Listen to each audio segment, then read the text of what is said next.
right, what's up, y'all? Welcome into the program. I'm Rob Sanders. Thanks for checking us out today. We got stuff to go over today. Little issue of the rundown here. We're gonna have I don't know what all we'll go over today. We've got so many different things we can get into today. We could talk about the stuff from over the weekend where pretenders were found and pretenders were squashed. There were teams that we thought that were dominant this past weekend, notably Alabama, coming off that win over the mighty Georgia Bulldogs. We're like, man, they're just going to steamroll Vanderbilt. Yeah, that didn't happen.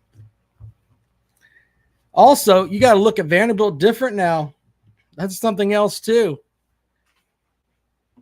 You got to look at Vanderbilt like, wait a minute. Is this a team that we have to take seriously now? They want to be taken seriously, but nobody really has so far. But I think people are going to start. People are going to start. Well, I take my medicine here.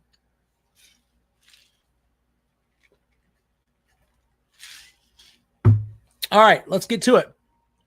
So we had that happen this weekend, but there was other things that happened too. Missouri getting their shit pushed in. Who saw that coming? Yeah, that's not something that we look at and we think, okay, how's this going to work? Not feeling that with Missouri. Missouri's that team that we thought was going to be great, but they're not. They're just not. Shout out to Captain Trips joining us. Daniel Barry Sports Highlights. What's up, brother? Good to see you guys there. Link if you want to get into the end of the show today. Be happy to let you take some time. Want to join us here. You know, last night was interesting in that this is the point of the year. Once we get to about now, right? We've gotten through September. And it's like, all right, if your team is worth the shit, we kind of know by now. You know what I mean? We kind of know. When I step back, though, it's interesting that a lot of people that were talking shit just aren't here anymore. Like Kentucky fans, unless you're Big Barney Ross, we're not going to see them till hoops season.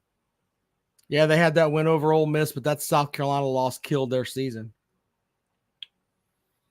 Yep, there's definitely that. Same thing with Florida State. Florida State is now 1-4. They 1-4 or 1-5. They got one win on the year. Yeah, they are a shit show. Some other observations that I've made throughout the college football landscape is that the coaching market is going to heat up. There is a website that we follow, or I follow, called, I think it's coachinghotseat.com. And they rate the coaches as far as who is going to have the best opportunity to be relieved of their duties. Yeah, we'll get into those momentarily. Will says he saw UK fans crying on Twitter that they weren't ranked. Why in God's name would UK fans be talking about we should be ranked when you got blown out by a 3-2 South Carolina team? I got in your own house. Why is that? Stop it. You guys are killing me with that nonsense. Everybody wants their team ranked, by the way. But in the end, you can't be talking about who is the team that is going to be the shits that wants to still be ranked. All right, so I thought I would share this with you today. Coach's Hot Seat has these coaches. The top 20 college football coaches hot seat. Number one, no surprise, is Billy Napier at Florida. They're just waiting on the time, man. Just the way that it is. Dave Aranda at Baylor. Yeah, okay, I could buy that. What's up in 1999? Billy saying South Carolina fans should be ranked at, oh, God. Billy, have you watched any South Carolina games this year? I'm not just shitting on the Gamecocks here, but they have not played inspiring football at all. Number 3 on the list is Sam Pittman from Arkansas, old Triple D tits. He is still there even after their win over Tennessee. Will says, I don't understand how they still have UT and Bama in the top 10 after 2 embarrassing losses. I thought they should have fallen to like 14 or 15-ish. Well, and I'll explain how that works to you. If you're talking about the AP, there is a laundry list of writers that are going to put SEC and Big Ten teams, they're going to rate them higher than what they actually are. I mean, it's just the way that it is. You know? And the AP poll is a very flawed poll in my opinion, especially this early in the season. But they're nice to have. They keep your heads, into the game a little bit. Anyway, Sam Pittman's 3 at Arkansas. 4 is Will Hall from Southern Miss. Number 5 is Sonny Cumbie from Louisiana Tech. Joe Moorhead at Akron. Yeah, okay. Scott Satterfield at Cincinnati. Man, he's wishing he didn't leave Louisville. Stan Drayton at Temple. Okay. Brent Pry at Virginia Tech. I don't think that's happening. And Mike New at Ball State. Other names on the list. Mike Norvell should be number 1. Fucking fired. Should be gone immediately. Mike Houston at East Carolina. Okay. Mike Bloomgren at Rice.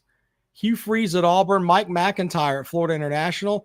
PJ Fleck at Minnesota.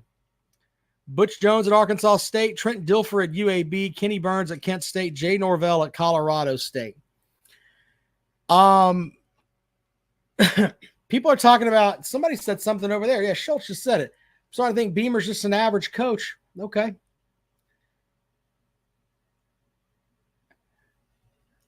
Spurs Up asked me, where did I get that stat of O'Donnell Fortune had 200 yards thrown on him on the defense? That's a good stat. It was, so I'll give you a little sneak peek behind the curtains here since he asked. So whenever I'm on the radio, right, during the game, I'm watching the game pretty intently, okay? And I try to look for stuff to make sure that whatever I'm saying in the postgame show is accurate. So I try to find little things throughout, and I keep a tablet, okay? If you go back and you watch that game, with the catches that he cost them, they're right there, and it's just something that I just follow. It's nothing that I write all of them down. The other thing that I wrote down the other day was how many times did we have medical stoppages for Ole Miss in the second half. We ended up with 7. So it's just one of those little things. When you do, I'm not trying to sound like an arrogant over the top thing here, but when you do that long of radio, right, where you have 2 hours of radio time that you're trying to fill, you want to make sure that you've got a laundry list of stuff that you can go through. Because if not, sometimes you're not going to get calls, and you've got to fill the air. So I try to find something that is interesting, and I'm glad that you like that, because hey, if you like it, then that's kind of one of those stats that I look at and I'm like, all right, that makes sense. It's almost like a plus minus thing in basketball. It's kind of one way I look at it. If O'Donnell Fortune didn't play, let's just say he didn't play, they're still losing the game, but the defense probably looked better without him on the field. You don't have to believe me. Just go look at it. You watch the game. You understand. You know? There was a stat with Klubnik up at Clemson. I read this too, and I watched it. And when Wesco was on the field, Klubnik's completion percentage goes up by I think it's 14% over a span of 3 games when Wesco's on the field for them. So when you go back and if you really watch the tape, you'll see why. He garners more respect and by respect, I mean more coverage, and it opens up other guys. So it's little things like that. Little things like that. Anyway, yeah, it's just from notes I made, man. Billy says Tennessee fans are still here. Yeah. Yeah. Look, I never said you guys would quit. I don't know how far you're going to go, but I don't think you guys are going to quit. I'm just wondering when we're going to, like, if we get, I'm wondering who's going to show up. I know we have Vandy Dandy comes into the program. We got fans from all over the place. But here's the big thing. How many new fans are we going to get now, as far as not new fans of us, because, but I'm just saying new fans as far as, is Kentucky going to show back up if they beat Vanderbilt this weekend, which they're 11.5-point favorite? Are they going to show up? Are we going to have Arkansas fans show up now? I pissed off some Arkansas fan over the summer, and they're like, I hate your show, blah, blah, blah. I mean, it's kind of ballsy. They were not happy. So, yeah, things like that. I wonder who's going to show up next. Kind of shocked that Shane Beamer isn't even listed on his hot sheet over here. Kind of odd to me because the program's kind of stuck in neutral right now. If I'm a Gamecock fan and I don't see the trajectory getting any better, and let's be honest, do you think it's getting any better? I mean, because you are staring down the barrel of another 5-win season. 5 wins, and that's giving you credit there for a game where you're probably not going to be favored. Now, of the games you've got left, I'm going to give you the Wofford game. Okay? After that, though, I think you'll be underdogs in all of them. I mean, you tell me what makes you think that, hey, we're going to beat Vanderbilt after what Vanderbilt did over the weekend. I got nothing for you on that. I don't. Now, something that looking at stats the other day, Spurs up is correct. Coaching is the problem. You're exactly right. Because you've got a roster with actual talent on it. It's strange to me. And let's pull up South Carolina's team stats there for a second. I know that we have to look at injuries and all of that, okay? But in the end, there was one stat that I looked at that made me cringe just a little bit. Let's see here. Pull these up really quick here. That is the fact that you have one running back that has been an all-SEC player at one point in Rocket Sanders. Okay. And then you have another running back, Attaway, however you pronounce his name, that is a serviceable back. Okay. A guy who should come in and take some snaps. I hit my elbow on the table. Take some snaps give Sanders a break. All right. But here's the thing that gets me, though. With those two guys, all right, you've got Sanders has 65 carries on the year for 315 yards. All right, now that's not crazy bad, okay? It's not going to be, if he continues at that pace, he'll finish right around 670 yards, something like that, 630 yards. Here's the stat that gets me, though. The two guys that are behind him in carries are Lenoris Sellers and Robbie Ashford. 55 carries for Sellers, 34 carries for Ashford. That is piss poor coaching, in my opinion. Your quarterbacks have a combined 89 carries. A guy who has been one of the best SEC running backs in the conference. Okay? Was one of the best at Arkansas. It's not like this guy got up and forgot how to play football. I know there's injuries, etc. But shouldn't this be the time to simplify for South Carolina? Because let's just be honest, coming into this season, the only real proven commodity on that offense was Rocket Sanders. I mean, we can argue about it, but none of these other guys were proven SEC commodities. Why in the Sam hell does this kid not have more than 65 carries at this juncture of the season?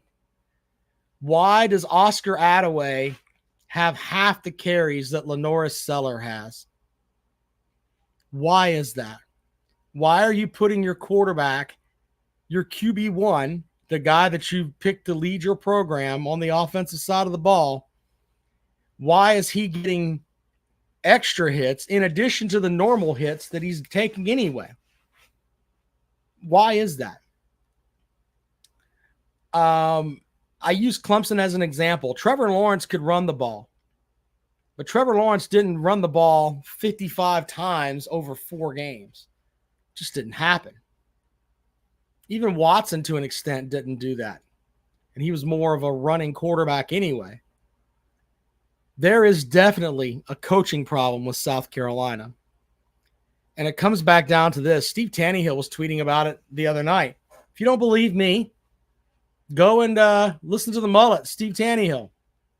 What is our offensive identity? That's basically what he tweeted. Are we a spread? Are we a shoot? Whatever. What are we? The thing is that if he walked into that meeting, the offensive coaches meeting on a Monday morning, Sunday afternoon, or whenever the hell that they are, and said, hey, what is our offensive identity? Nobody gets to leave until you tell me. Nobody could give him an answer that anybody would fucking believe. Nobody could do it. And until South Carolina gets an offensive identity, I don't want to hear this nonsense about, oh, we're going to look. I understand people are going to be fans and, oh, I can't pick them to beat Clemson. And all right, that's fine. Be a fan. But if we're going to be talking about, hey, what is it that South Carolina is good at? What is it that our offensive system is mindful of doing? Nobody really knows. And until you get that, it's not going to work. Billy says, why is Nick Harbor on the field? We can entertain that question too. We can definitely entertain that question. But if I'm Nick Harbor, I could say, why is it that you got me out here running with these quarterbacks that are trying to run the ball so much? Why is that such a big deal? Why do I have that out there? Sellers, by the way, completing 57% of his passes. 2 TDs, 3 INTs on the season, and he's been sacked. Gamecocks have given up 22 sacks in 5 games. Think about that. That's what, 5 a game? Over 5 a game? Yeah. That's not good. It's not good at all. So I try to hydrate. All right. If you want to join the program, feel free to do so. We'd love to have you. The link is over there. CMAC attack. It can't be coaching. Why Nick Harper is underperforming when Menzio Bennett is playing good. Well, you mentioned Bennett. Mazio Bennett on the season. Where is Mazio Bennett? 14 catches for 200 yards and 2 touchdowns. All right. Under that logic, though, why are they not trying to get him the ball more? I'll take care of your picks there, Biscuit. We'll get them up before the end of the day or whatever. Anyway, just little things I have about South Carolina there. And I know some people are going to be like, hey, he's just picking. No, I'm not. I mean, we could pick on any team here. I don't understand about Clemson why they had 5 the kicker went 5 for 5 on field goals. Why in the fuck are we kicking 5 field goals?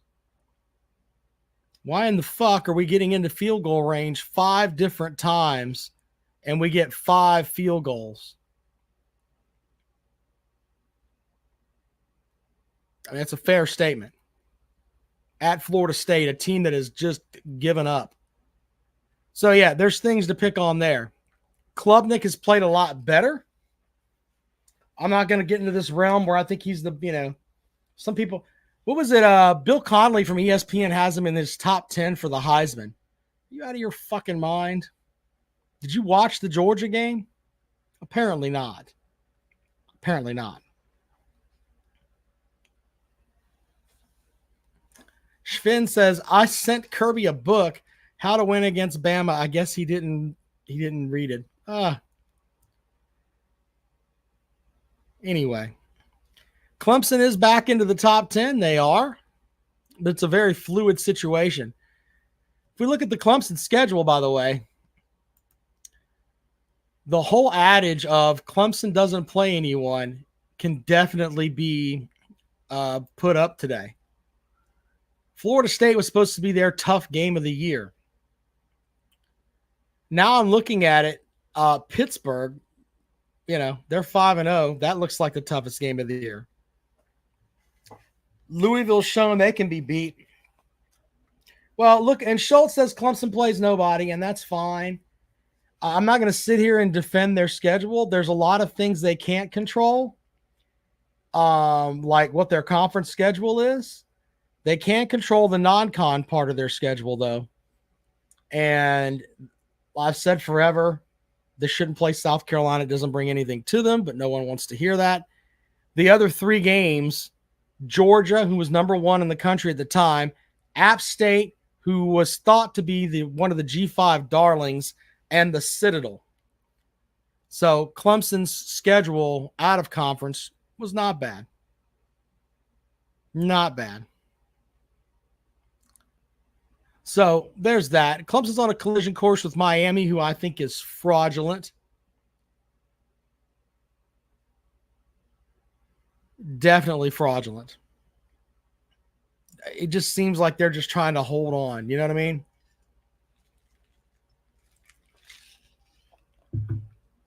Anyway, Clemson's schedule is as follows. They head to Wake, home for Virginia, bye week, home for the Ville, 2 weeks away from home, Virginia Tech, and at Pitt. The Pitt game's scary. The Pitt game is absolutely scary because Pitt's playing pretty good football right now. The Citadel, and then South Carolina at home to wrap up the season. So there's that. Apparently everyone agrees with me on Miami. Cam Ward, the way he plays is annoying to me. If you watch him, it's like he's so nonchalant with it, and that's fine. But in the end, I wonder what's going to happen when he actually takes a shot, when someone actually hits him. I wonder how that's going to work out for him. I'm not buying into Miami being this beacon of just awesomeness. Let's see who's Miami got left on their schedule. Let me pull that up really quick here while we're looking at schedules here. Miami, let's see. The Miami schedule is as follows. They're off this weekend. They play at Louisville on the 19th, home for Florida State on the 26th, home for Duke on the 2nd. They go to Georgia Tech. They play Wake Forest at home, and then they play at Syracuse.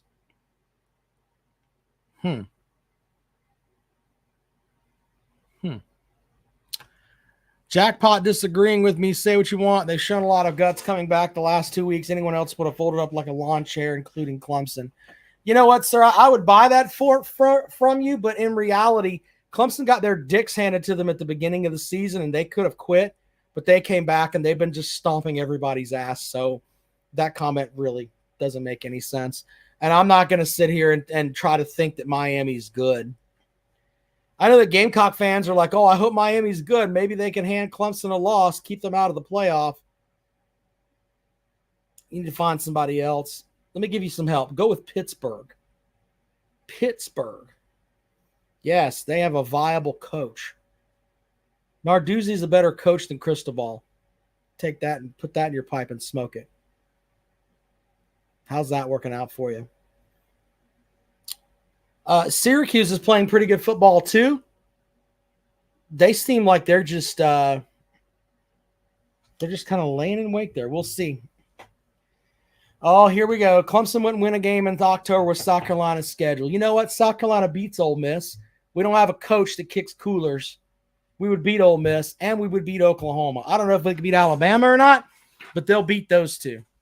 I'm not going to take from South Carolina. South Carolina fans are starting to realize maybe Rob was right. Old Cocktober is not going to actually be Cocktober. Second year in a row, you're not going to win a game there in October. It's a month of horrors. A month of absolute horrors. Jason says, what if Alabama loses to USC? If South Carolina beats Alabama, I will quit this show. Serious. I will quit this show if Alabama beats South Carolina, or if South Carolina beats Alabama.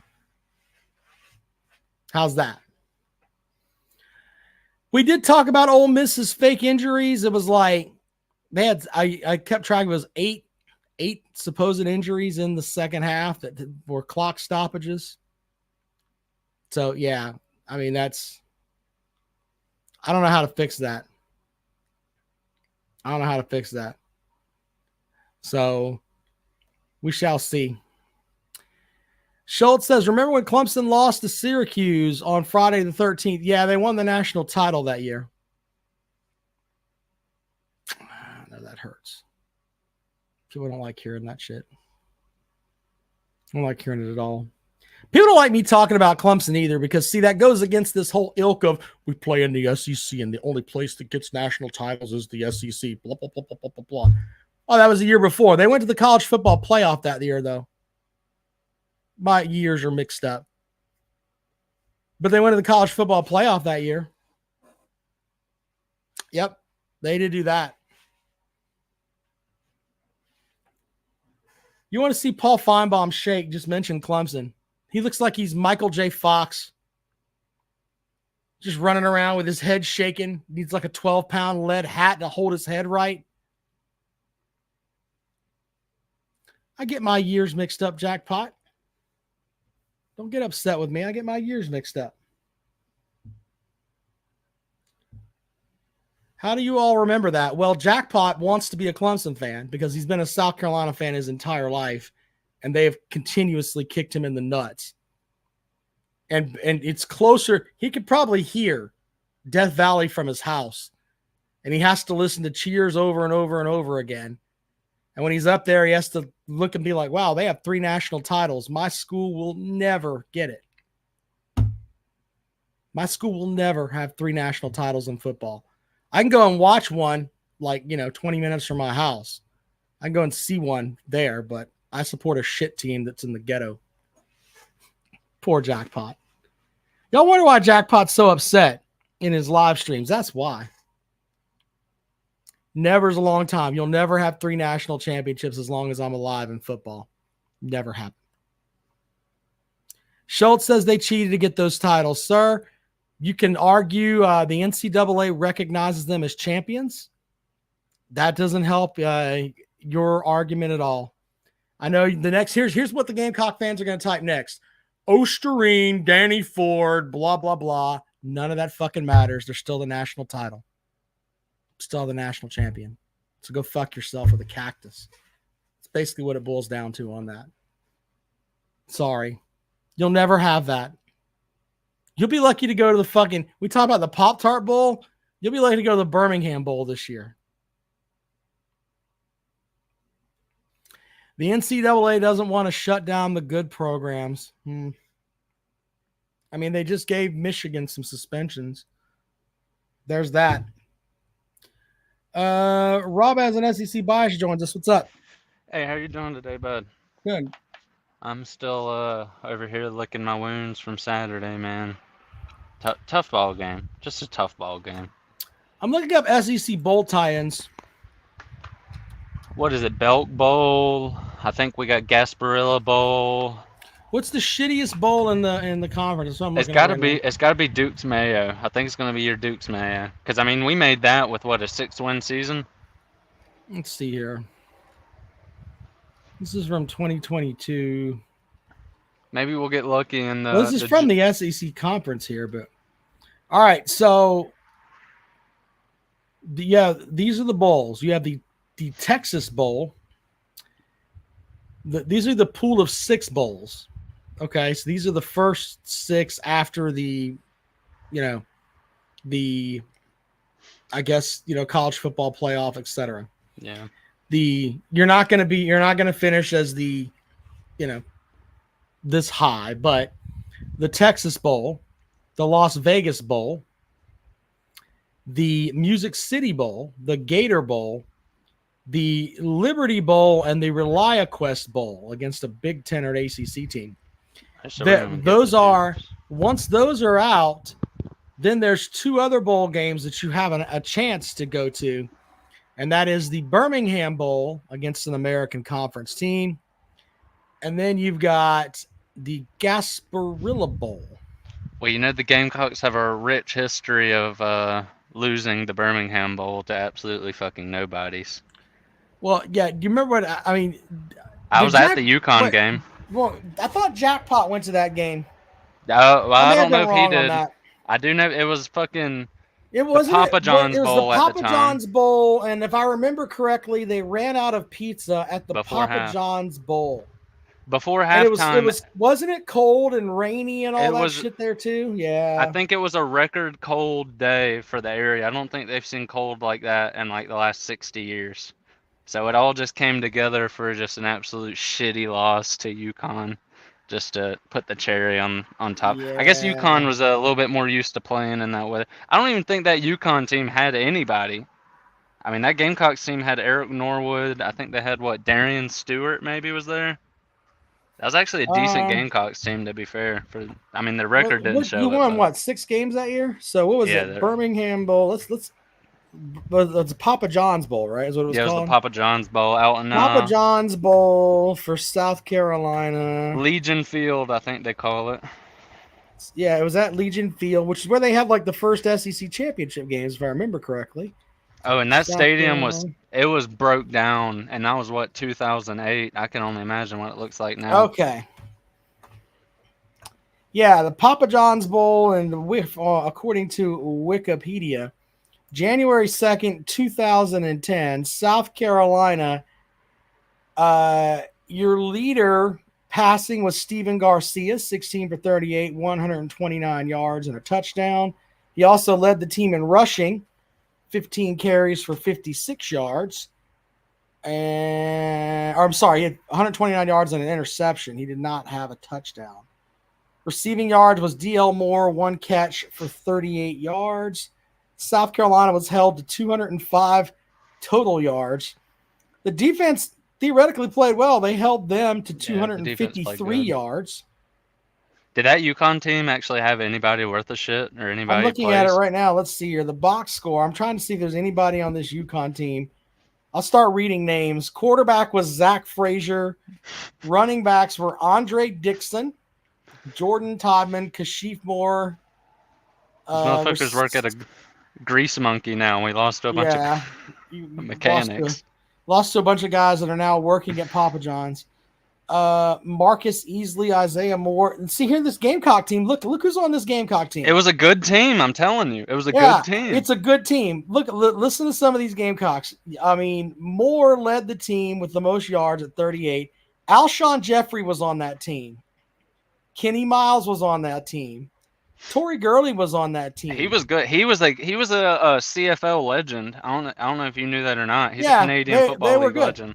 Stephon Gilmore is going to be in the Hall of fucking Fame for the NFL, but he played on this fucking shitpo team. Last they got their DB to dicks win. handed to them. by Yeah. fucking UConn. UConn. And I think Dear UConn ran it up God. a little bit late too. I think UConn No, ran it it's up a little 20 bit to late. 7. They didn't run up anything. You didn't get it run up. It was fucking 20 to 7. It was a shitty game, man. I How don't does that happen? Stephon Gilmore was out I don't there. know how that team And lost that game. Stephon Gilmore's out there actually returning punts. Oh yeah, I remember that. He's out there returning punts on this fucking team. And it's like that guy, when he has his Hall of Fame speech, he's going to stand up there and he's going to be like, if he writes his speech, he's going to be like, look at how far I've come from the upstate of South Carolina down to Columbia, South Carolina, where I returned punts in the fucking Papa John's Bowl. And when Record I'm hold. returning those punts, 3 of them for 4 yards with a long of 3 on one of them there. Who would have thought that I would have went to the NFL and been considered one of the best defensive backs of my era? I mean, this is a story of redemption, folks. I came from absolute shit, I tell you. Absolute shit. And I've made my way to the Hall of Fame. You know who deserves a Hall of Fame bid that people rarely talk about? Who is that? Especially since they just fucking let Devin Hester just walk in swinging a fucking cane side to side when all he did was return punts. Sterling Sharp deserves a Hall of Fame bid. Well, I agree with you on that. Sterling Sharp was he just got injured, but they let Terrell Davis in. They let Terrell Davis in. That's what I'm saying. He had the Devin same Hester. series, Devin Hester is nothing without that fucking Super Bowl kickoff return. That's the only reason they let him in. But you got somebody like Sterling Sharp. He's got the best first. I think he played 7 years. He's got the best first 7 years of any wide receiver in NFL history, and he can't even get looked at. But another thing I want to talk about. I've been seeing a lot of national kind of reaction towards the Dylan Stewart celebration. What the fuck is going on with that? I mean, the kid it was a celebration. How many times do we see? Oh, you see that every week in an NFL game. Dylan Stewart does it once, and now I'm seeing it pop up everywhere, and everybody just talking. I mean, the kid, it's a kid. This kid's fucking 18. Here's the thing, okay? For all these guys that are on TV talking about it now, I think it was on First Take yesterday. Yeah, it was on First. It was on everywhere, dude. I don't get it. So here's the thing: they're always looking for something to fill up their allotted amount of television time that they have. It's just the way that it is. I mean, should he have done that stuff? I don't know. I mean, he got a flag for it. Yeah. You should be pissed off that he got a flag for it. Yeah. But I mean, some of the other shit that you see out there, man, the guys fucking running around, throwing up gang signs and everything else. Well, is that really that big of a deal? I don't think so. I don't either. And you know what? I got pissed because I was watching something and they referred to that kid as a thug. And I'm telling you, you don't know what you don't know shit about that fucking kid. And your ass is just a talking head over here. And you're trying to say that kid is a thug, you're out of your goddamn mind. Yeah, and the thing is, this story is getting more fucking airwave and traction across national media than the Alabama fucking defender basically saying, "Dick in your mouth, head coach, I'm not coming off the field," and waving off. Drew says the reason it was a problem is because of the school shootings around the country. He didn't shoot anybody. Come on, dude. He didn't shoot anybody. That's ridiculous, man. It's a celebration after a sack. You see that happen every single Sunday in the NFL. Every Sunday. I mean, I fucking think Justin Jefferson did it, and they. Who was it? I think it was Justin Jefferson just did it last week. Somebody just did it last week in the NFL, a game I was watching. I can't remember. Jackpot is correct here. He said a lot of dumb things today, but Jackpot's right on this. Kale knows I love him. He got stopped on harder for doing something stupid as a celebration than the Tennessee player did for knocking the shit out of 2 people after a game. Yeah. Or the Alabama player literally saying, "I'm not coming off the field," waving off a sub, and then chastising his fucking coach on the side. I mean, that right there made me lose some respect for DeBoer. I think that Stewart should have had something said to him as far as, look, that shit's going to get the referees pissed at you. All right? And when that happens, they're going to give you a flag. We don't need the flag. Yeah. Simple Well, as that. and that's the thing. I'm not defending the celebration. I just No, think it's odd that it's getting this much coverage. You know what I mean? It's just no. weird, Well, especially they given look for things that are hinge points with people because, especially with it being an election year, and you hear so much on the political side of, guns this and aborted babies that and all of this stuff that's all over the fucking place. They'll do anything to catch your eye for just a second to keep you there for just a minute, and it's pretty sad. you're But there probably was not wrong somebody about that. somebody literally referred to him as a thug on TV, and I wish I remember who it was. But I looked up for my work and I was like, "You're out of your fucking mind." Yeah, I mean, these are motherfuckers who've been behind a keyboard their whole life saying that shit. How about you strap on some fucking shoulder pads and go out there and see what some of these. Well, how I about mean, how you about before you say something about what an 18-year-old kid that you don't know anything about, go and fucking talk to him. Because that I can too. tell you from the people that I know that Standout that guys, are what I've no heard. that still work on the staff and stuff like that. They say that he's one of the defensive leaders. Yeah, He I've heard comes that in too. early, he lifts, he does what he's supposed to do, he goes to class, he does everything that's asked of him. But yet he has one moment on the field where he acts like a fucking 18-year-old kid, and Exactly. now he's quote a thug. Shame on these fucking people. And Saban actually, I'm sure you've seen it. Saban had a, I mean, granted the incident with the player was a lot less severe than this, but Saban had a great interview talking about. I mean, these guys are kids, man. Where else would you want them to be? You want me to kick them off the team? You want them to go out on the streets, or would you rather be here getting disciplined in a football team? Well, there's that too, and like I don't think that the kid that did the stuff at Arkansas, I don't think he should be suspended either. But I think that he should have some discipline up front.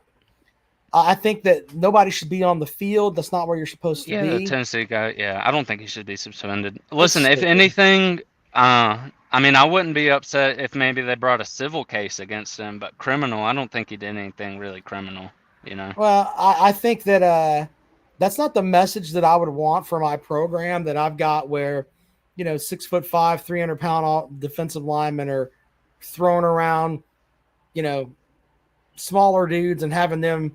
He pushed that dude so hard that he went into that Yeah. other girl and went flying. That chick, well, yeah, that chick launched about 4 yards. Let's just, I mean, Mm-hmm.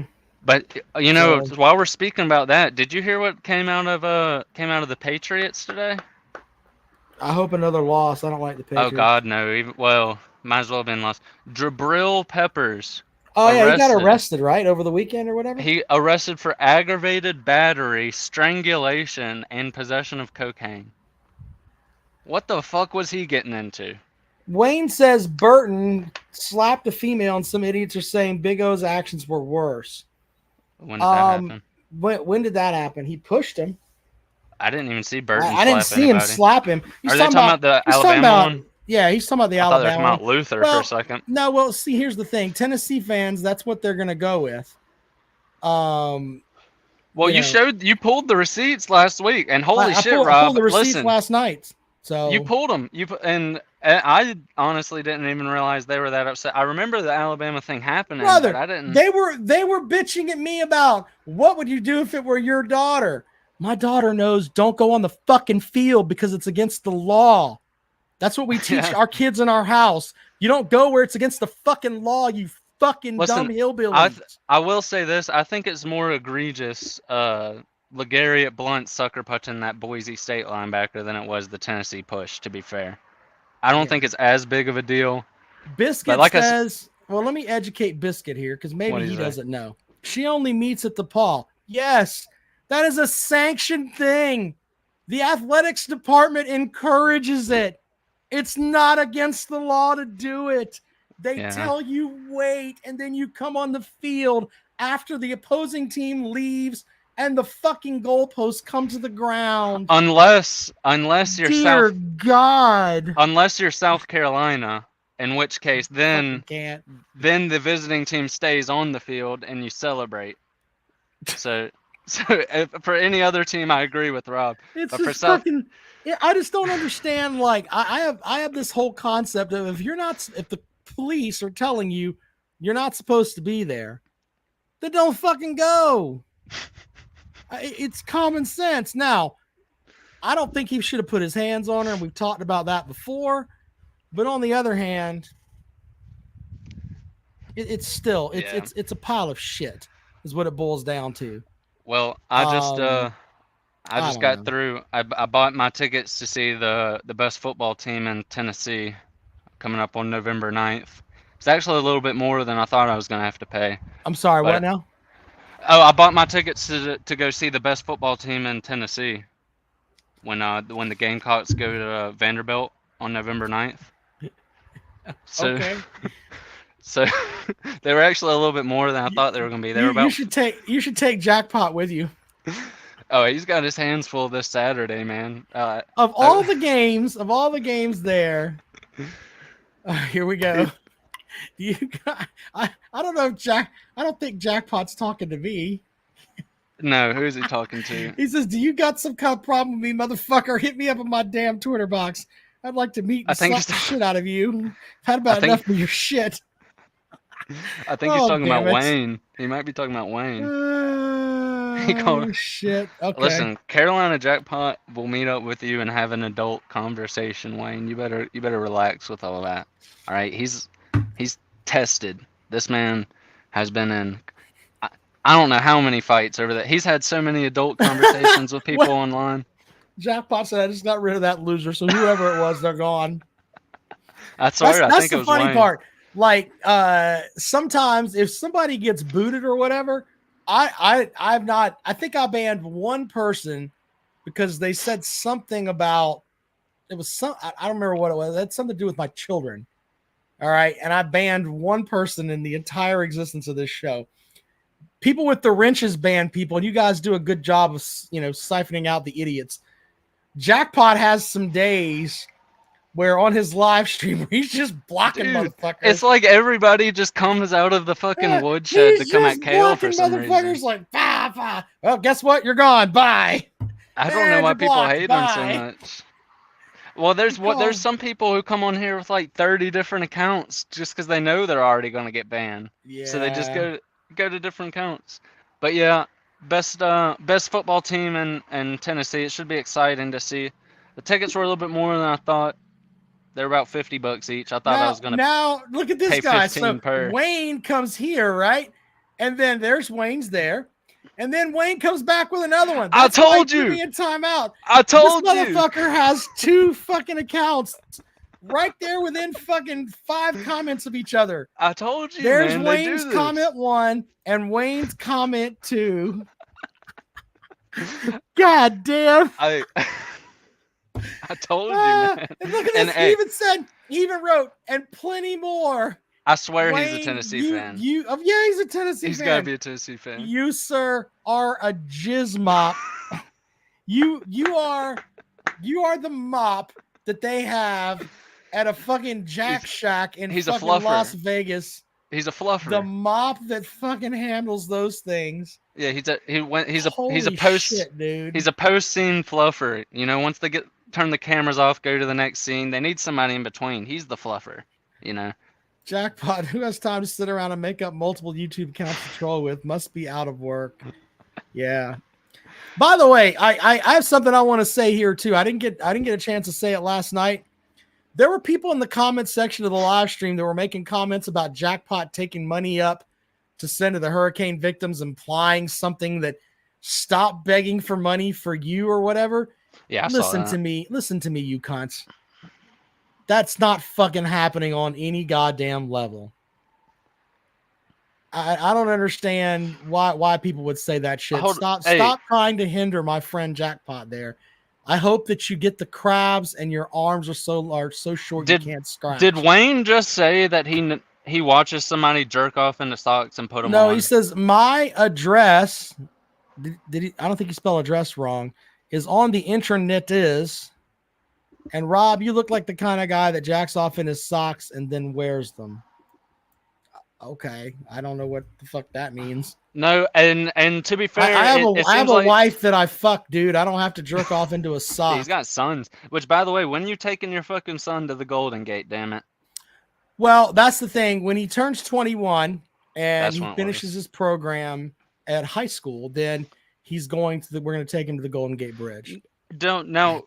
Have y'all? I don't know if this is something. I know Clemson does the stuff with special needs kids. Have y'all looked into getting into that program? It's called like the Life program or something. We talked about life, the life program a little bit, but I don't know, man. It's autism is a daily thing, man. I Oh, I mean, know it.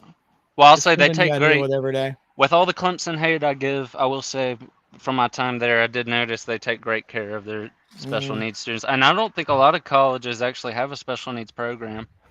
But South Carolina has the South Carolina Life program too. It's do kind of they? the same thing they do up at Clemson. I think the College of Charleston has it as well. So I mean, there's stuff that's out there.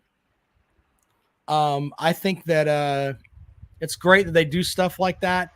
But in the end, it's um, autism is just so different in each kid. The greatest accomplishment that my kid could have, in my opinion, is we can get him to a point where he can live on his own. If Mm-hmm. not, then he'll just hang out with me and his mom. And then when, Nothing wrong with that well, either. when me and his mom die, then his sister will take care of him. That's how it'll work. Well, So, and he's a good kid. I think we all know that. But yeah, well, Jaden's cool, man. He just wants to ride on trains and go to the Golden say hey to State Gate. pops. Yeah, that it's hilarious because he comes down and he's like, he's like, oh, once he's come hang out and say hello, and then ask me about Amtrak trains, which is kind of funny. Well, and while I got you, I wanted to ask again because I haven't heard anything about it. Are we doing a live show this year, Rob? I have to talk to Jackpot about that because I don't know Jackpot's schedule, and I know that the potato chips have to be taken care of. And I'm not They do. mocking. They Jackpot do. has to take care of his stuff. Okay. Yeah, career I comes want to first. do a live show. I have a charity that's set up that I want to do it with. And yeah, I mean, I've got stuff that I want to do. Well, one of my Uh, greatest accomplishments was having the absolute privilege to let Rob ride the Lightning. So oh God. if you guys are new here, go back to watch the last live show. Actually, I took it like an absolute champ. I turned the taser back to myself and just took it like an absolute warrior. A Gamecock fan feels no pain because we live a life of pain, is essentially what happened. Well, But I don't know what the fuck you were drinking that night, but you got hit with something. Um, and it didn't even stun you. oh So, hell but no! for I'll tell me, you, it was Rob. like, Though fuck, what was that? I did have burn marks on my arm for like the next 2 weeks from that. I don't know if your leg was So, the well, same. that was the thing is, people were like, hey, what the hell? I mean, why is it he's running around like it was nothing and it shocked you? I'm like, brother, it felt like Oh, it was real. it went all the way up my leg, like fucking Yeah, what the fuck. do not hold my reaction against Rob. That was 100% a real a real like I don't know why it didn't affect me that much, but that definitely was real. It felt almost Jay like just Jay's your whole arm hilarious. cramping. Jay says you got to limit SEC bias on shot intake, 3 shots, and he was literally talking over the show. Yeah, that was one of the things. Like everybody's I like, had to buy them. "What the fuck? Why is this guy yelling? What is his problem?" It was Yeah, more than 3 shots. I think my total, which I didn't drink them all, I was giving some of them away, but I think I bought like 25 shots that night because it was whoever bought the most shots yeah, got to tase the other person. yeah. That's how it worked out, and it was, and of course, all like a portion of the shot money went to charity. Yeah. So it was like the charity got all the money, and I ended up getting the piss shocked out of me. So Hey, whatever. but it was a great event, and maybe we ought to. I know it's the Callaways live show, Yeah. but maybe we do a an upstate appearance. Who knows? Maybe a little closer to Kale if you can't make it down to the Midland. Well, yeah. I mean, Jack. The problem is you got to find a place that would be willing to let us do That's our true. show there, and also let us have adult content. Not that we're going to have whores and all that, but Yeah, but look, you cussing got to over the mic. remember our live shows at some point have been. We had one live show where they shaved my head on the damn live show and my eyebrows. like right in front of everybody and just fucking. I mean, you can't do that at like an Applebee's. That Yeah, shit's not gonna fucking fly. Um, that's why I'm thankful to Mike and Billy who own Callaway's that they're Callaway's is great. yeah, they let us, Mike's like, do whatever the fuck you want. It'll be all right. We'll clean up tomorrow. That's Yeah, exactly what he tells me every live show. Do whatever the fuck you want. We'll clean up tomorrow. Just, don't break any glass. yeah. Well, That's the big thing. they're great fun.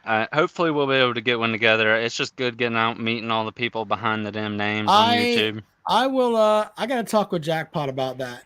So we'll go from there. Jackpot says we need to go on a mission to find the Neanderthal Tennessee man from the Uncle Lou video and invite him to the live show.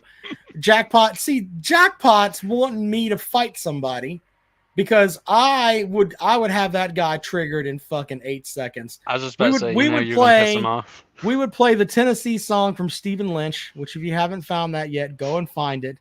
Where it talks about. I mean, I'll put that in the link over there. But I mean, it's literally it makes comments about everybody leaves Tennessee. Martin Luther King was shot in Tennessee. Elvis died in Tennessee. Just fuck Tennessee in general. It's pretty funny. But Well, I wanted to ask you real quick, mhm, also, because I mean it's undeniable the Gamecocks have had some pretty decent recruiting success. Not top of the country, but decent recruiting success. right. But it seems like a lot of the recruiting success is coming in lieu of the fact of our team, not because of our team. What do you think is driving these people to want to come and play for this team right now? Because it's not Well, exactly a emerging team, you could say, at least on the national scale. let me read Jay's super chat here. Great show. CGP missed my last 3 super chats over the weekend. Need to book a roommate on the slop cruise, my ninja. Okay. Very good, sir. Thank you, Jay, for the super chat. Well, look, I think that if you come to South Carolina, right, and you come for the LSU game where they had a ton of recruits there, one thing I can give South Carolina is they put on a hell of a fucking show. Okay. If you come there and you're a recruit and you see the stuff that's there, okay, and you see the atmosphere that's there, like the game day atmosphere and all that, and you walk in and you see a big fucking mural of Jadeveon Clowney, and you see, they've got pictures of Stephon Gilmore and guys like that, where these recruits' dads will look up and be like, "Oh, that motherfucker played here." Okay, I mean that kind of thing. Yeah, It can definitely put off a really good look. I mean, you get what I'm saying. It's just yeah. they put on a hell of a show. They are an SEC program, which weighs a lot with some kids. Um, and I think that they have the capability of getting some good talent there. The problem, though, is that I don't know if you have the coaching staff right now to develop said talent into being a good program. I And I mean, agree. I was gonna. it's not. Look, Stewart is the beacon of the defense right now. Okay, there's a lot of other programs that would have loved to have him, and we're just talking Yeah. about on the freshman side of the ball. But would anybody be shocked if that kid transferred? Well, and then this is what gives me hope with Stewart is he's not exactly like you said, he's not a kid who came here and was a 3-star and now he's playing like a 5-star. I mean, this is a kid Right. who already had the options to go to your Ohio State, your Bama, your Georgia, and still came to, Yeah, South but Carolina. Jordan Birch had the same thing. So I mean, I'm not trying to. It's just in That's true, today's but day and age. Jordan Birch never really got the production though. So you can make an argument he Yeah, transferred for production. Dylan Stewart, he's getting the production. He's starting early, and he already picked us over, the top dogs in college I'm trying to football. pull up his. Let's see here. He was I think he was like a top 10 prospect, top 15. Yeah, I'm looking at. Okay, so Ohio Jordan State was the Stewart. main player in him. Let's see here. Dun, dun, dun, dun. Where is it? I can't. He's not on here. Why is he not on here? Is it? And one thing I've been getting worried I'm about. sorry. Why am I thinking Jordan? It's Dylan Stewart. Why am I Oh, you're calling thinking him of Jordan Strawn? Yeah, I don't know. All right, so Dylan Stewart. Let's see here. He was offered by Everyone. Yeah, I mean, just to give you some perspective, there are 1, 2, 3, 4, 5 teams that are right here off the rip. South Carolina, Ohio State, Miami, Georgia, and Alabama. One of these things is not like the other. One of these things just doesn't belong. And that's why I'm saying I'm not sure if he's exactly going to be a candidate to transfer. Let's look at some of these other offers. Oh, it's everyone. Probably anyone who's going to make the playoffs Colorado, offered him. Florida, Florida State, Georgia Tech, Indiana, Maryland, Michigan, Michigan State, NC State, Notre Dame, Nebraska, Oklahoma, Ole Miss, Penn State. I mean, we can go on and on. Tennessee, Texas, Everyone. A&M, Southern Cal. Even got an offer from Vanderbilt. Holy shit. And see, that's why. Wait a minute. Clemson didn't even offer this fucking kid. I didn't know that. Well, Clemson pulled their offer from Xavier McLeod too when he committed to South Carolina. So I would expect that from y'all. Anyway, that's some funny shit though with that mess. But that's what I'm saying. He seems like a player who he didn't choose. He's not choosing his school based off of winning in college. He looks like he's choosing his school based off of who's going to put him in the league. What if you have a coaching change though, and it's like, I don't know any of these motherfuckers. That's the only thing that worries me is if there's a coaching change. And that's what I was going to say earlier. I'm worried. I was going to wear my pink Muschamp glasses. I'm worried we're starting to just get a better Muschamp, a better recruiter version of Muschamp. That's not fair, because Muschamp could actually coach defense. I don't think Shane Beamer could do X's and O's on anything. Special teams, maybe. Well, not after last week. Fuck. Yeah, they ran that fucking play since fucking August. And we ran that play. His words. We ran that play all summer, and that's what you got out of it. That was a terrible fake punt call, man. And I think we terrible. I think we missed a field goal that game too. I think we did miss a field goal. Brother, look. Do you think it's more likely that South Carolina could finish 7-5 or 4-8? Because I mean, you could go either way. Who we got left? We got Wofford, Alabama. You got Wofford, Alabama, Oklahoma, Texas A&M, Clemson, Missouri.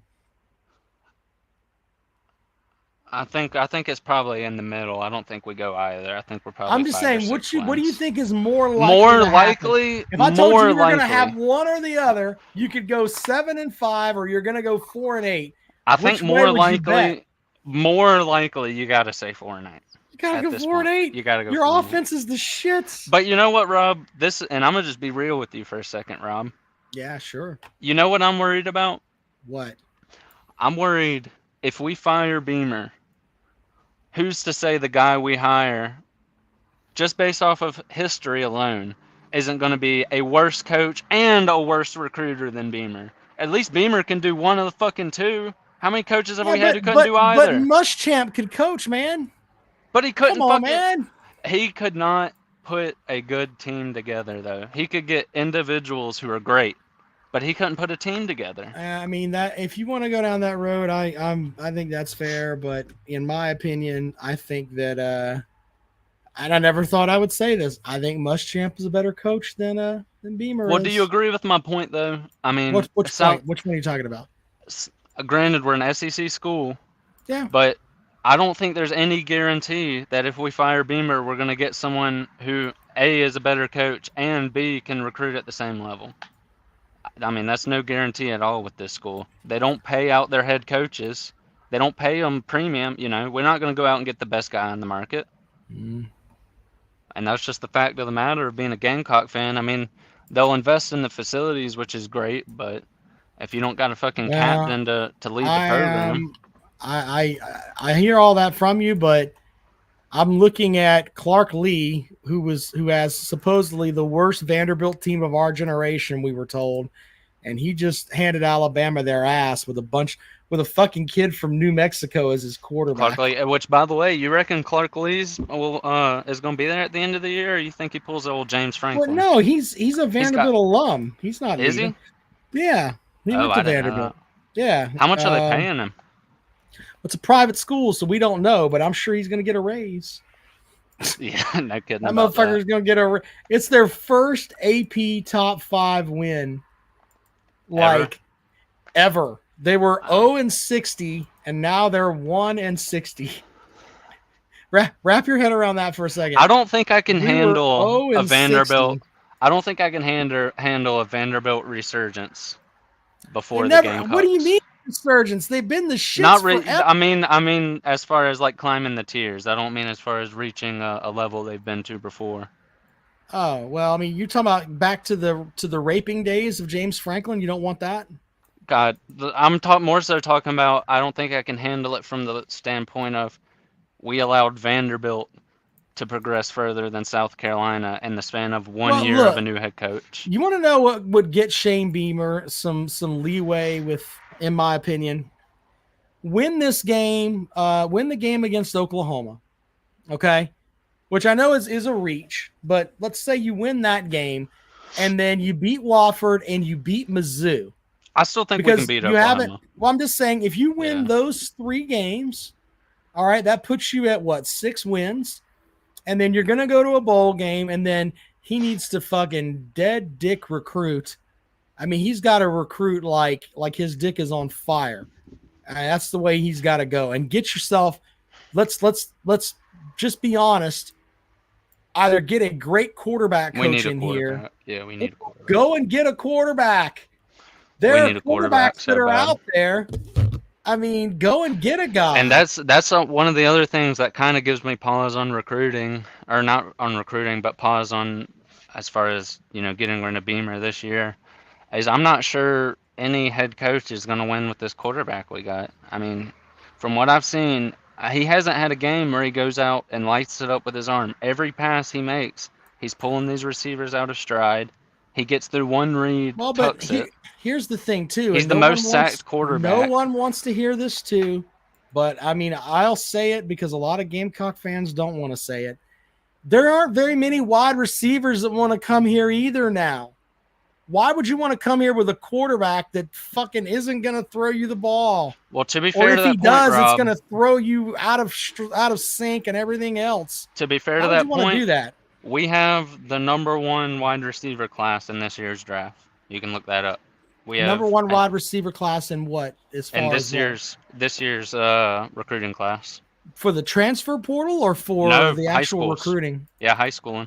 Mike Fury Yeah. he's got like 4 or 5 4-stars committed Well, already. I tell you And what, he had two if people. Mike Fury convinced two those people guys to come in and hey, Lenora Sellers is going to be your quarterback, that motherfucker needs to go and help negotiate with the Muslims and the Jews to get them to get along. Not only that, Rob. Not only that, but it would seemingly be people are jumping out of their seats to become a wide receiver at South Carolina, because I know for 2026, the top wide receiver, I want to say, I think it was the top wide receiver, Shut but up. I know, no, listen, 2 4-star receivers from 2026 reclassified just to commit for this class for South Carolina.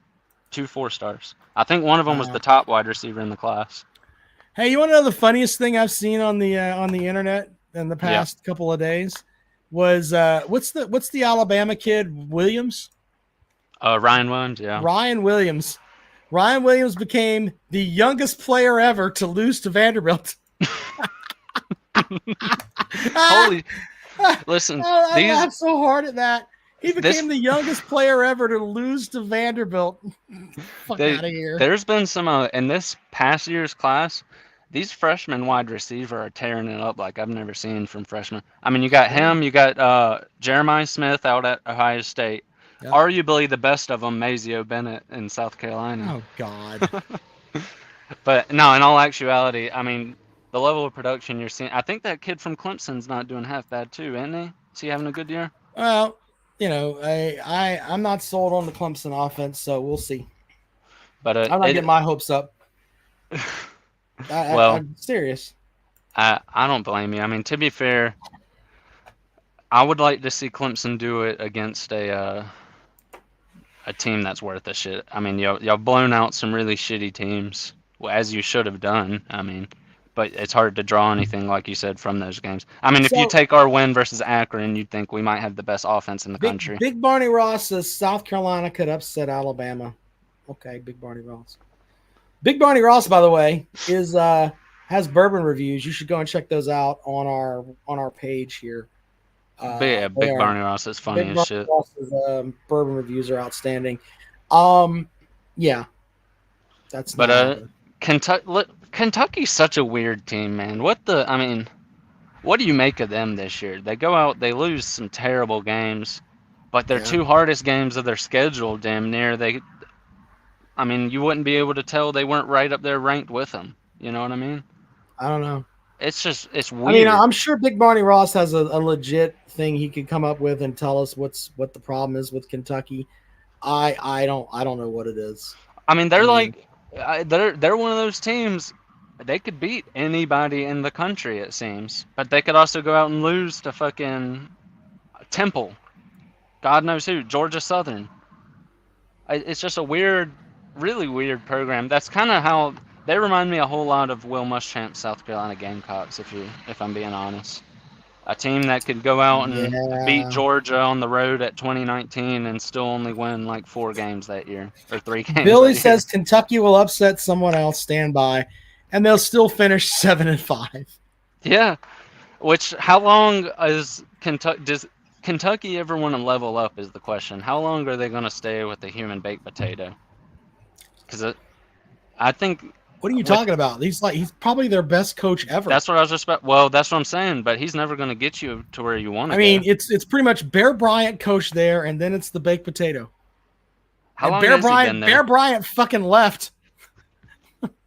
Yeah, was that pre Bear Bama or Bryant's like, post? let me get the fuck out of here. I think it was pre-Bama. It was definitely pre-Bama. Hold on, let's see if we can look that up really quick I here. thought he Bear coached Bryant. somewhere after Bama too. No, Bear Bryant died He in fucking. Let's see here. Let's see here. He coached at. Oh, come on. well, a lot of people No. forget Saban coached at Utah. Yeah. All right. So he coached at Maryland. Oh, wait a minute. Ugh. He was. Here is Bear Bryant's coaching record. He was the spring coach for Union, Tennessee. I don't know where that is. He was a line coach for Alabama from 36 to 39. Coached at Vanderbilt for one season as a line coach. Was the Georgia pre-flight coach. I don't know what the fuck that Fuck is is. that? Where he coached defensive ends for Georgia pre-flight. North Carolina pre-flight and flight in 1944. Head coach at Maryland in 45. Coached at Kentucky from 46 to 53. Then coached at A&M from 54 to 57. And then, of course, at Alabama from 58 to 82. He was also the Damn, athletic director at Alabama at the same time. motherfucker was there So for 25 years. Holy shit! at I didn't know he was Alabama, there for yeah, that long. yeah. Well, while I'm thinking about it, who you think's gonna replace old Mac Brown, old Mac Attack over at Chapel Hill? Surely he's gone this year, right? Jackpot gets tired of hawking potato chips. He could get that job. I'm serious. I don't think anybody else. I don't think anybody wants that fucking You don't think job. anybody wants to coach at North? Well, Why the why fuck would you want to that's coach there? still listen. That's still one of the oddest decisions I've seen from a head coach that was generally regarded as a great coach, was going and taking that North Carolina job. I mean, what was the benefit for him? It didn't. If anything, it hurt his legacy. He was terrible there. He had what, one decent season with Sam Howell, where they Yeah. shit the bed in every game. Their best win was South Carolina that year, if I remember correct, or they might even lost to South Carolina that year. It was one of the two. But I mean, Oh, he just well, but he had that itch. He coached there before, and I'm sure there was people that were talking to him, and he does like. And I'm just gonna be honest with you, the interactions that I've had with Coach Brown, I think I've interviewed him once. I've been to like 3 of his press conferences. You can just tell he loves coaching young men. He Oh, so it likes might have been, he yeah. likes the ability to. He thinks that he can make a difference in their lives, and That's valiant. I mean, you can't that argue that with is that. valiant. I mean, the only Yeah. thing I think I can help young men do is learn how to drink beer. That's all I think I can help them with. This is how you drink beer, sir. I couldn't help Well, them do anything else. Yeah. and have you heard any news? By the way, I know that you said earlier they keep it under wraps, but have you heard any news about the AD position at South Carolina yet? So I think from what we were told, they are looking. I don't know which way they're going to go. I mean,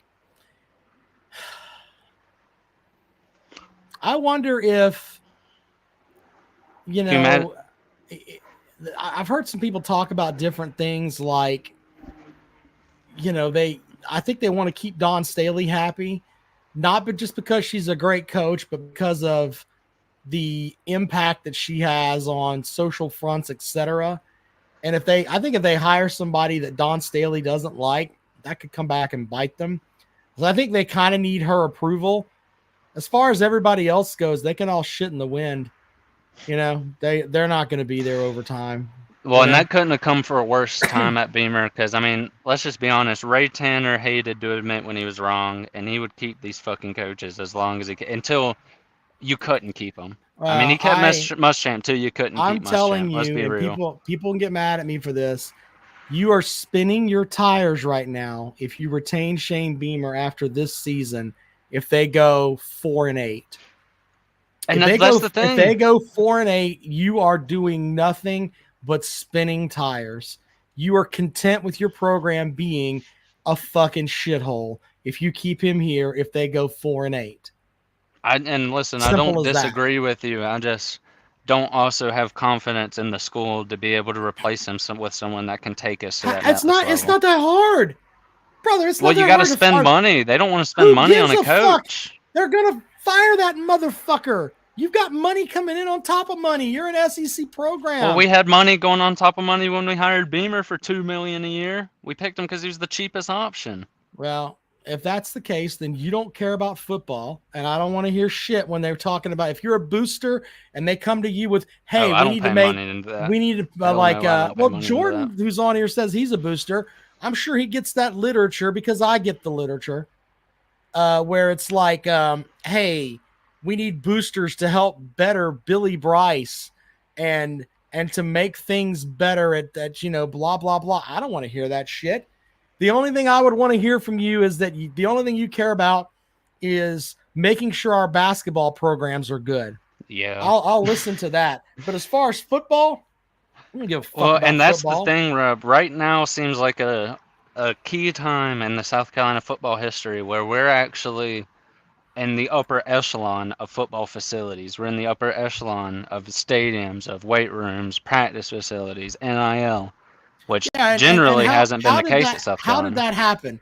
Because you had boosters that came in and At helped build 2010, that $100 million facility. Yeah, and Steve Spurrier had a lot to do with that too, as far as getting things up and hey, we got to have this, we got to have that. Yeah, that's important too. But what you built it off the backs of those people who go down to that fucking stadium in the ghetto and hike their ass up to go and watch a 4-8 team play. and yeah, Those motherfuckers would not get one dime of my goddamn money if they keep this motherfucker. If they go 4-8 with and him that's what crying leads like into a my point. bitch, in a press conference. How can you fucking lead men in a gladiator sport if you're crying in a press conference about you don't know what it's like with these guys? He should have been fired on the spot. He should be told you got to get all your Gamecock gear and give it to us and get the fuck out of here. In fact, you don't get to tell people you were born in South Carolina. It That's might harsh, affect the man. program down the line. Come on, man. That's harsh. Seriously, that Well, and guy is a fucking that leads pussy, into my dude. point on what I was saying. I What? mean, if there was ever a time where South Carolina, I mean, you could argue they did it with Spurrier, but not really. Sure. At that point, he was already. That's essentially like the Mac Brown hire that went a little bit better. You know what I'm saying? Whoa, hold on now. That's not necessarily true. No, listen. I'm Spurrier downplaying had it a little bit, but he no, wasn't. you're talking crazy talk. Spurrier had two of the best Gamecock teams ever. I know that. Ever. I know that. He had one player that's going to be a Hall of Famer in the NFL. I know I that. mean, the Spurrier years were the best years of Gamecock football. I know that. Ever. But would you say Mac Brown's been a shithole? That's why basically I said it at North Carolina.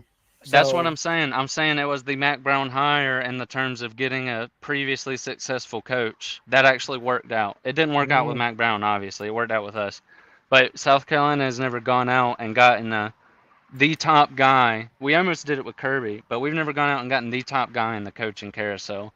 But it seems like this pocket of time we have now is a time where if the university would spend some fucking money, we could do it. To be fair, if we're going to be fair, the world loved Will Muschamp at one point. They thought he was the absolute the first 3 best years, thing yeah. ever. Coach Boom. Well, and they loved Brad Scott was well thought of with his stuff from Florida State and everything else. But I mean they've tried all different directions. Someone talked about Sean Elliott over there. Sean Elliott's the way to go, man. Listen, Sean Elliott was. Let's just be honest. He wasn't all that impressive at Georgia State. I mean, if he could have bust together a couple 7-8 win seasons there, I'd consider that. But he was bang on average at Georgia State. You really didn't see much in the way of production increase as far as the coaching scheme. Well, and I mean that's fair. Wasn't that a really shitty Tennessee team though? To be fair to him, was that Butch Jones last year? I don't give a shit. It's a Tennessee team. You beat an SEC team on the road with a team from the Sun Belt. That's pretty fucking impressive. Now did that coach from UNLV? Was anybody on that UNLV team? Go ahead and hire that coach. Fucking what's his name? Barry, whatever his name is. Barry Odom. Yeah, go hire Barry Odom. As a Clemson fan, I'll laugh till my dick falls off. That's not what I was talking about. I meant to say that ULM team that beat Bama, was that a decent up and coming coach, or was that just kind of a flash in the pan, kind of like Georgia State? I don't know. That was a long time ago. I don't know. That's a good question. I don't know. No, and I thought it was Troy that beat Bama. No, it was Louisiana Monroe, and I think Louisiana Monroe might have beat Auburn too. South Carolina needs to hire Sean Elliott or the coach from Charlotte. Indiana. We need that fucker from Indiana, man. All he does is win. Belivin or whatever the fuck his name is from Illinois. Go hire that guy.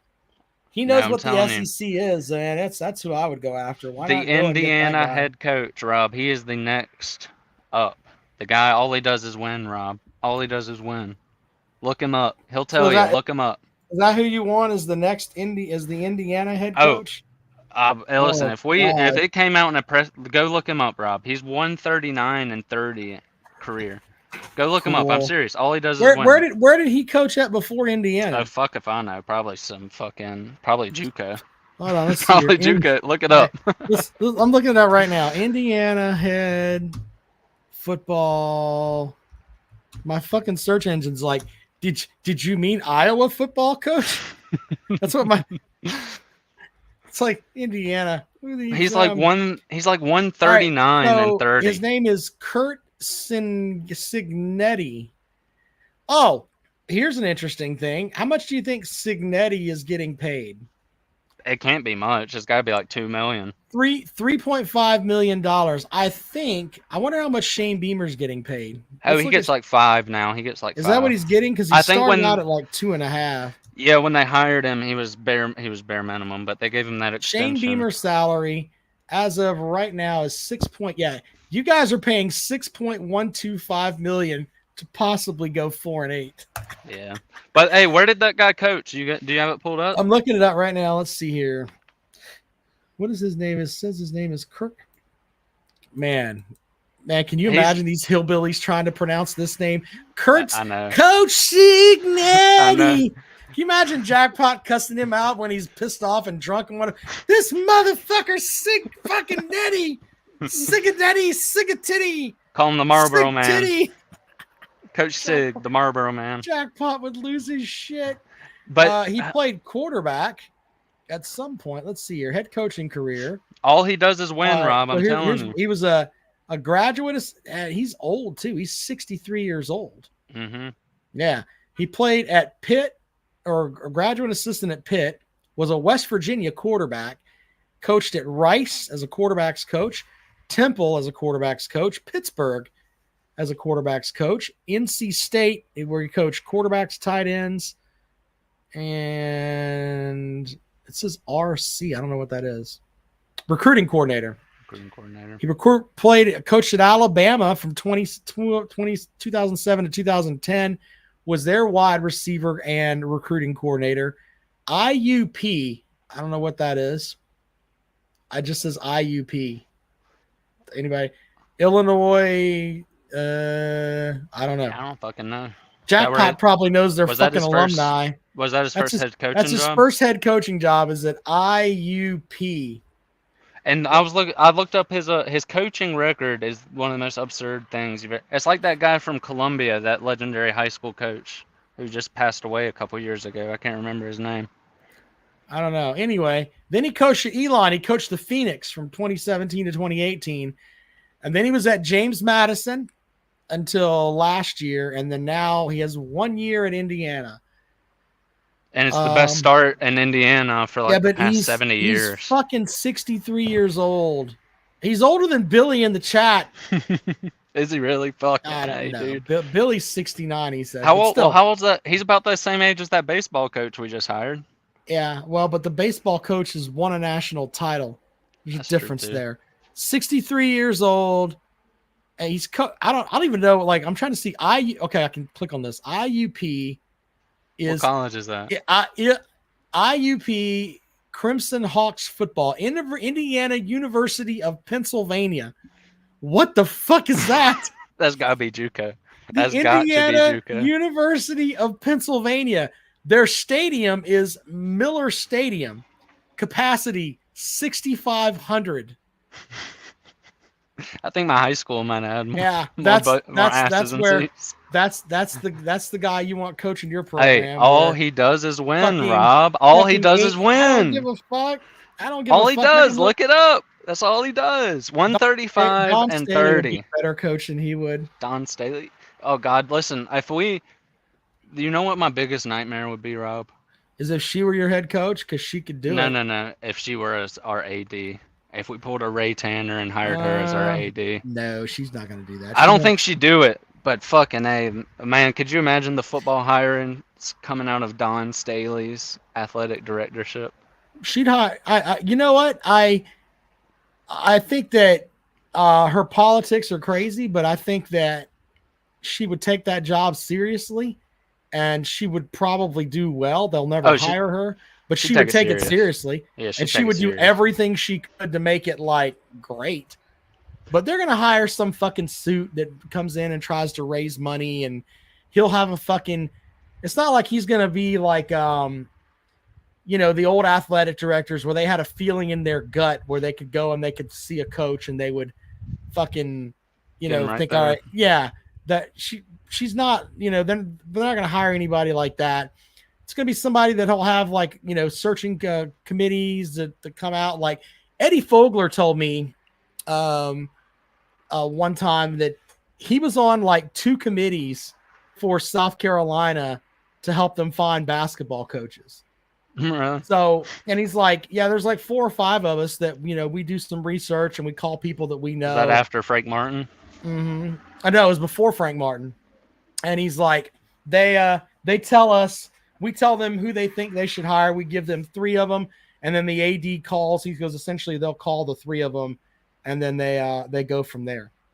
But that's all these ADs are now. That's how that works. So, yeah. And, I mean, like I said, it just seems like now's the time in South Carolina athletics history. The basketball teams are turning up the heat. The football teams have the facilities to be able to compete with anyone in the country. I don't care if you want to laugh at it or not. Rob knows. Tennessee fans who are listening might not understand. Look, their football facilities are great. They've got a great indoor practice facility. Yeah. They've got the players' lounge with a fucking radio studio in it, so they can go in barbershop, recording studio, and all that shit. They've got all that stuff. It just seems like this is a time where the board of trustees need to open up their fucking pocketbook, get us an elite AD, get us an elite Jackpot head asked, coach. who the hell found Darren Horn? Eddie Fogler was on that search committee, sir. You're welcome. You're welcome. Hello. Okay. How are you getting there? Get her from where? Hold on a second. Yep. Okay. Sounds good. The daughter's telling me where she's driving off to. Anyway, they have indoor plumbing now, Rob. Good point, sir. Good point. But yeah, all jokes aside, I know people who haven't seen the facilities won't understand. I mean, they'll just think South Carolina shitty football team. But there really is everything you would need to be a top athletic university in the country in Columbia. And it seems just the leadership hasn't been there in fucking forever to be able to push it through to that point.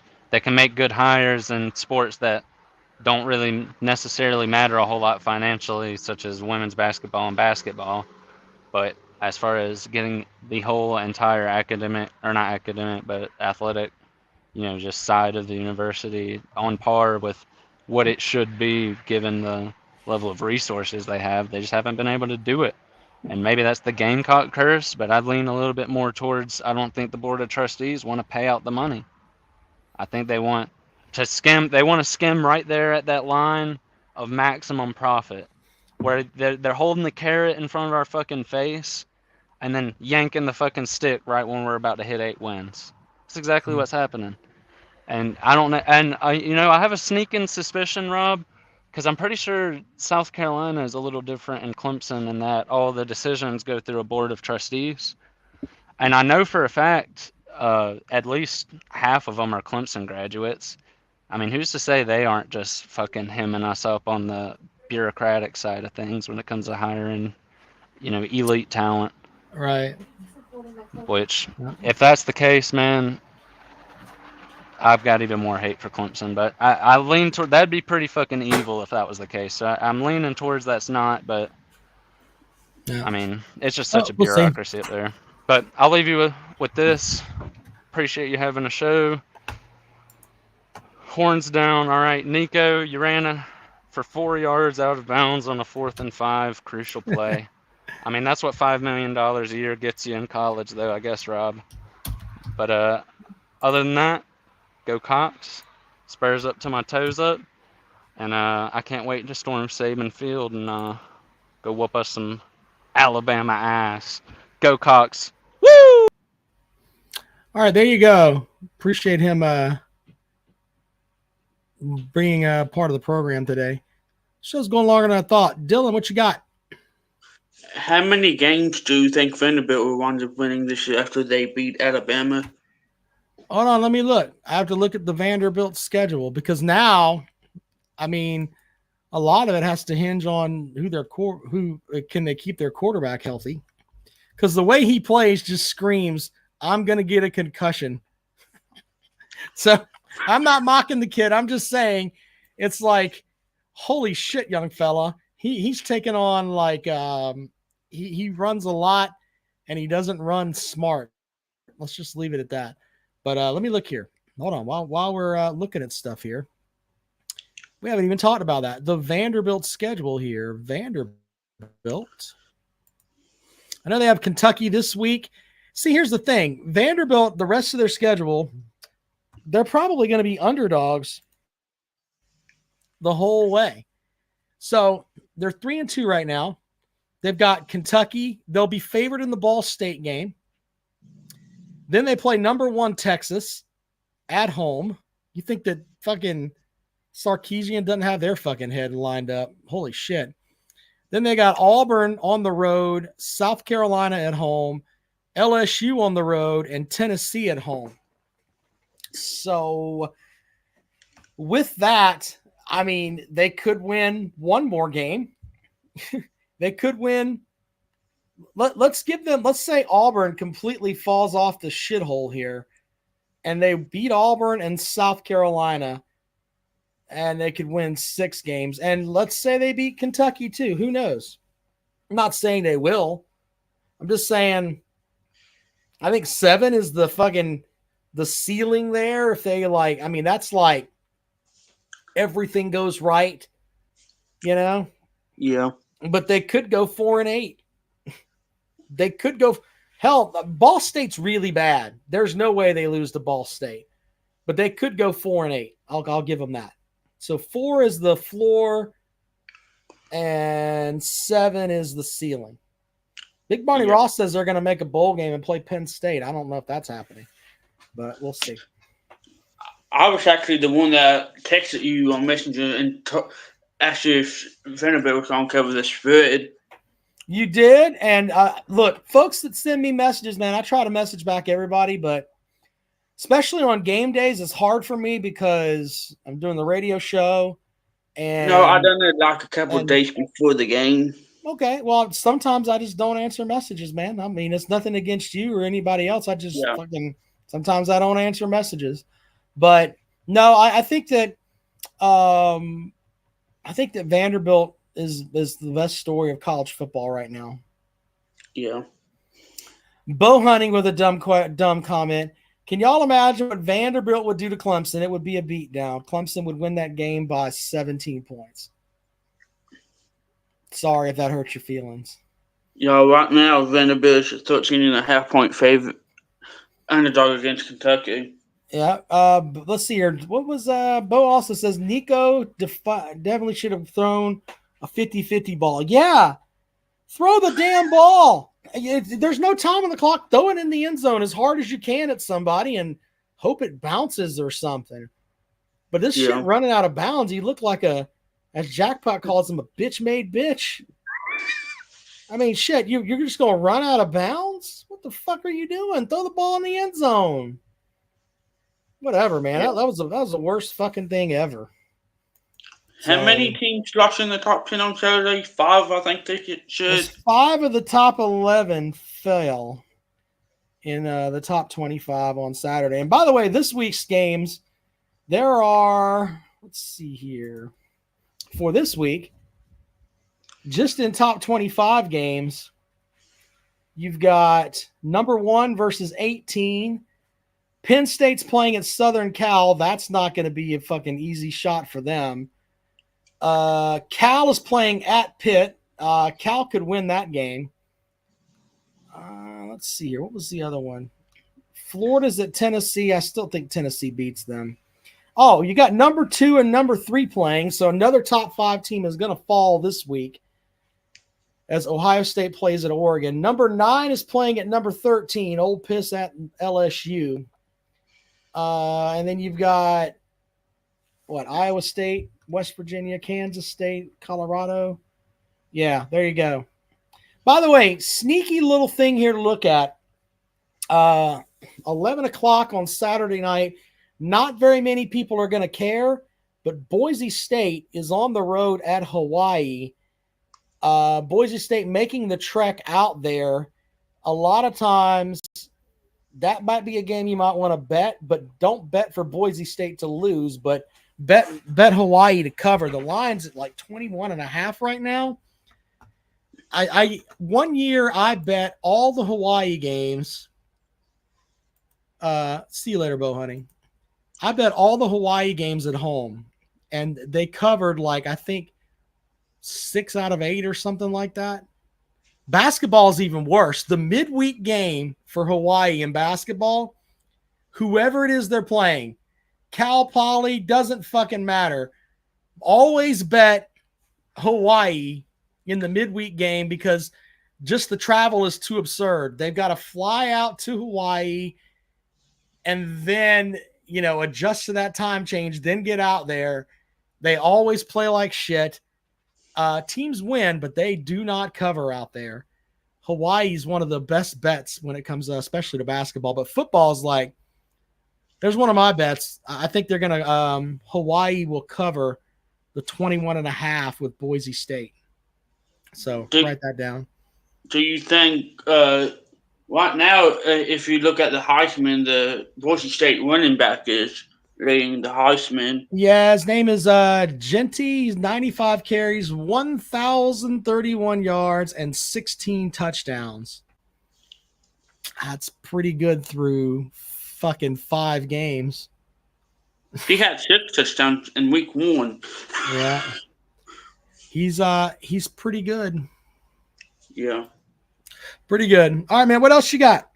That's it. All right. Well, as always, I appreciate you watching the show, buddy. And yeah, man, thank you for checking in. Yep. All right, there you go. All right, so Jackpot is not doing a live stream this weekend. He is going to be at Alabama as he watches his Gamecocks get their shit pushed in by the Crimson Tide. Poor Jackpot. God damn it. Why couldn't Jackpot just go to Vanderbilt and watch that game there? They got a better shot of winning that game. But I guess if you have an opportunity to go to Alabama, why not? Why not? So there's that. Anyway, you guys are awesome over there in the chat. I appreciate you guys hanging out with me. This show's went on too damn long today. I didn't mean to just ramble all the way through, but if you want to keep doing the rundown, just let me know. You know, if you guys are going to show up daily and we'll have a little community here. I don't want to do a show where I'm just talking to myself because that's just stupid. But if you enjoy the rundown, when I go live, show up, conversate, get your horrible picks out there, and we'll put those out there.